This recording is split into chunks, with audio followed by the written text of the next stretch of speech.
নমস্কার চাষি বন্ধুরা, আপনারা দেখছেন ভারত পটেটো বাংলা নিউজ। আমি আপনার আলু চাষি হিতৈষী বন্ধু শেখ আমিরাজ। আজকে যে জায়গায় এসেছি এই জায়গাটার নাম হচ্ছে কারালাঘাট তিরুপতি রেফ্রিজারেশন প্রাইভেট লিমিটেড। আজ 28 এপ্রিল সোমবার 2025। এই ভিডিওটা পুরোটা দেখবেন লাস্ট পর্যন্ত। আমার সঙ্গে আছেন কারালাঘাটের অশোক বাবু আর আছেন অরূপ কোলে। এই দুজনের সাক্ষাৎকার নেওয়া আছে। পুরো ভিডিওটা দেখবেন, দেখে কমেন্টে আপনারা আপনাদের মূল্যবান মতামত দেবেন। আমি 100 সঠিক ডেটা এবং সঠিক দিশা দেখানোর চেষ্টা করছি মাত্র। অনেক আলু কৃষকের ঘরের ছেলে আছেন আলু ব্যাপারী, তেনাদের নিয়ে আমি লাস্টে বলবো, লাস্টটা অবশ্যই শুনবেন।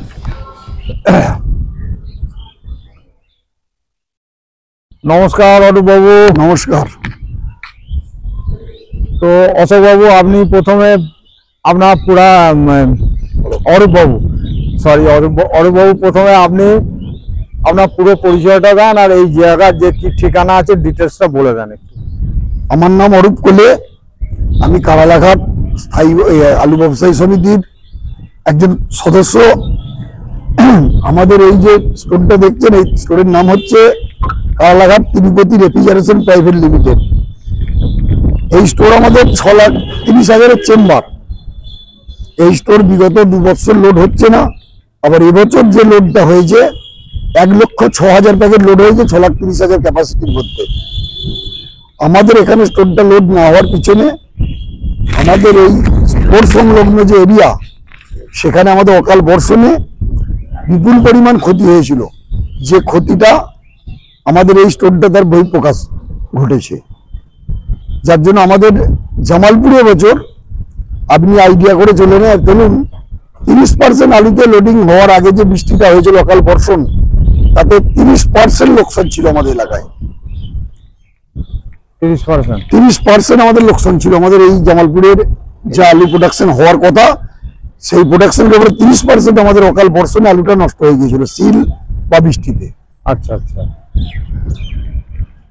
তো অরূপবাবু, আপনার এই কারালাঘাট বা জামালপুর সুরেকালনা মিলিয়ে গত বছর যা লোড হয়েছিল এবছর তার থেকে কম না বেশি না সেম? আপনি আইডিয়া করুন, কিছু বেশি লোড হয়েছে, কিছু গেল বছর থেকে কম হয়নি। আচ্ছা। তবে দামটা আপনার গেল বছর দাদা যা ছিল, হ্যাঁ, আপনি মনে করুন তার হাফ দামে তো আলুটা লোড হয়েছে। হ্যাঁ, হাফ দাম তো অবশ্যই। আমাদের মনের বিশ্বাস যে দামে আলু লোড হয়েছে ওটা হচ্ছে প্রোডাকশন করতে খরচ আছে।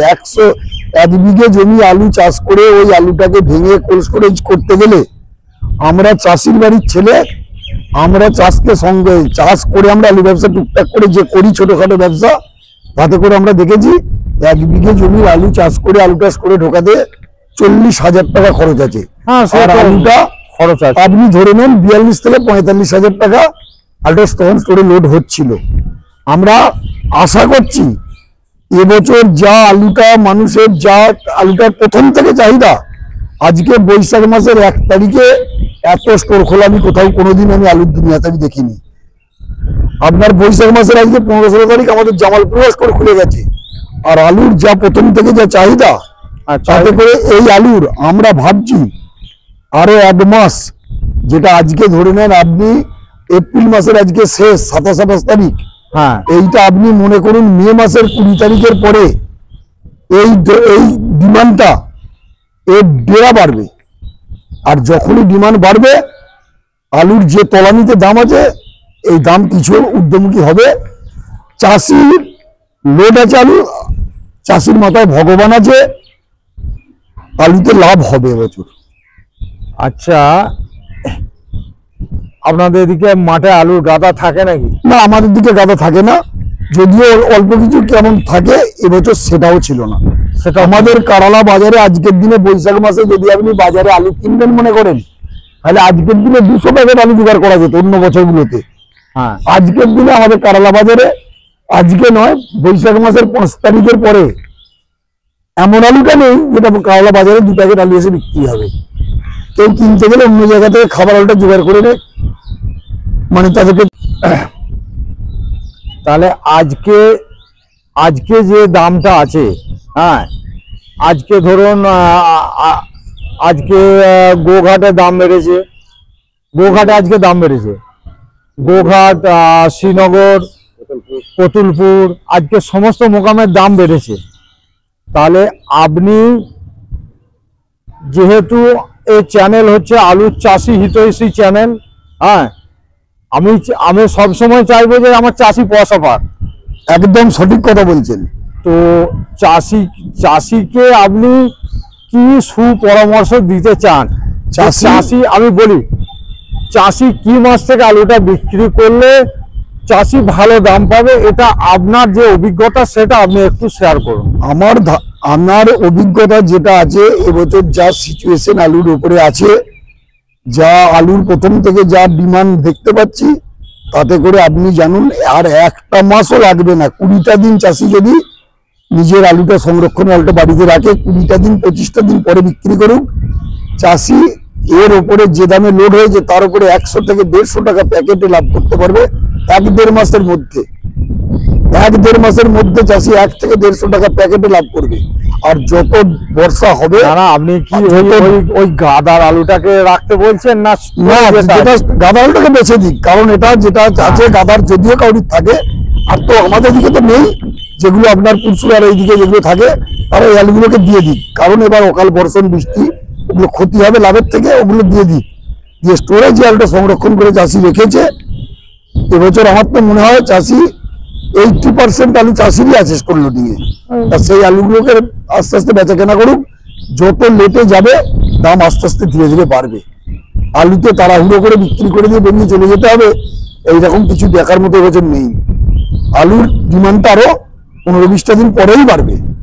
তাহলে অরূপবাবু, আপনি যেটা বলতে চাইছেন যে কৃষক মোটামুটি ধরুন এই আমাদের এই জামালপুর, কারালাঘাট মোকামে 1-2টি মাত্র স্টোর খুলেছে, বা আরো বাকি স্টোরগুলো খুলতে 1 সপ্তাহের মধ্যে সমস্ত স্টোর আমাদের মধ্যে সবাই খুলে যাবে। তো 1 সপ্তাহের মধ্যে সবাই খুলে দিলে ধরুন মে মাসের 7 তারিখ, 5-7 তারিখের মধ্যে সবাই খুলে দেবে। একদম একদম।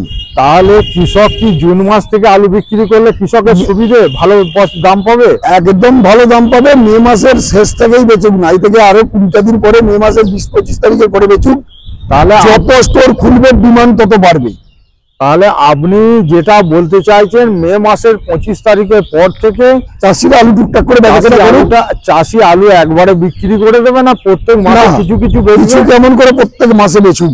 একবার আলু বিক্রি করা যায় না, আর 1 মাসে বিক্রি না করলেই আসল লাভটা, সে সঠিক লাভটা পাবে চাষি। যদি আজকে আমরা যদি মনে করি আমাদের এখানে 90,000 টাকা গাড়ি লোড হয়েছে, 450 টাকা প্যাকেট আলু লোড হয়েছে, এই 450 টাকা প্যাকেট আলুটার দাম 600 টাকা 700 টাকা বন্ড অ্যাভারেজ চাষি বিক্রি করতে পারবে, যদি 1 মাস লেটে করে এবং সারা বছর ধরে করে। একটা টাইম 1000 টাকাও আলুর যদি বন্ডের দাম হয়ে যায়, এটা ভাববেন নাকি যে আশ্চর্য কিছু হয়ে গেল। আলুর এবছর যে প্রথম থেকে যে ডিমান্ড, বিহার, ঝাড়খণ্ড, উড়িষ্যা, তাতে করে আমি দেখছি। অরূপবাবুকে ভারত পটেটো বাংলা চ্যানেলের পক্ষ থেকে অশেষ ধন্যবাদ ওনার মূল্যবান মতামত দেওয়ার জন্য। এবারে আভান অর্গানিকের যে ভার্মি কম্পোস্ট, যে সার অর্গানিক, সেই সারের ফ্যাক্টরিটা আপনারা দেখুন। আর কিছু আমি আলু যারা ব্যবসা করেন তেনাদেরকে আমি কিছু কথা বলতে চাই, এই কথাগুলো একটু মনোযোগ দিয়ে শুনবেন। প্রথম কথা হচ্ছে যে আলু কৃষকের বাড়ির ছেলে, তিনি হচ্ছেন আলু ব্যবসায়ী। তিনি আলু ব্যবসা করতে করতে ছোট ব্যবসা চাষি থেকে ব্যবসাদার হয়েছেন, ব্যবসাদার থেকে বড় ব্যবসাদার, সেখান থেকে তিনি স্টোর মালিক। মূল হচ্ছে কৃষক। এটা আপনারা কোনো অবস্থায় কোনো সময়ে ভুল করবেন না যে কৃষক বলতেই শুধু যিনি মাঠে পড়ে থাকেন তিনি কৃষক। যিনি আজকে বড় ব্যাপারী তিনিও কিন্তু কৃষক, যিনি আজকে কোল্ড স্টোরেজের মালিক তিনিও কৃষক। আজকে কারালাঘাটে একজন মানে সুনামধন্য ব্যবসায়ী, তেনার সঙ্গে আমার মধুর সম্পর্ক। তিনি আজকে বললেন যে তোমার চ্যানেল তো কৃষকের, তেনার নিজেরও 20 বিঘে জমি আছে। তো আপনিও তো কৃষক? বলে না, আমি কৃষক নই, আমি ব্যাপারী। তাহলে আলু চাষ যিনি করেন, চাষ থেকেই ব্যবসা, আর ব্যবসা থেকেই তার ব্যবসার শ্রীবৃদ্ধি ঘটলে সে স্টোর মালিক, বড় ব্যবসাদার, যাই হোক, মূল তো কৃষক। তো এই জায়গাটায় আপনাদের সকলের মনে হচ্ছে ভুল হচ্ছে। আমাকে সেই কারণেই একটু অন্য নজরে আপনারা দেখছেন। তো এর বেশি আমি আর কিছু বলতে চাই না। বুদ্ধিমানের জন্য ইশারাই কাফি, বুদ্ধিমান ব্যক্তির জন্য ইশারাই যথেষ্ট। আর একটা কথা আপনাদেরকে বলি, যিনি মাইনাস খেলেছেন তিনিও সুযোগ পাবেন, যিনি প্লাস খেলেছেন তিনিও সুযোগ পাবেন। এবছর হচ্ছে ঘুড়ি কাটাকাটির খেলা। যার মাঞ্জার ধার বেশি সে অপরকে কাটবে, যার ধার কম সে নিজে কেটে বেরিয়ে যাবে। এর বেশি আমি চ্যানেলে আর কিছু খুলব না। কে জিতবে কে হারবে এটা শুধুমাত্র ফোন কল। আর স্টোর মালিক, ব্যবসায়ী সকলেই কৃষক। জয় বাংলা, जय जवान जय किसान जय हिंद बंदे मातरम, भारत माता की जय। আলু চাষি পরিবারকে ঈশ্বর আল্লাহ প্রচুর পয়সা দিক। আলু চাষি পরিবার থাক আনন্দ আনন্দ মহা আনন্দে। জয় বাংলা, জয় বাংলা, জয় বাংলা।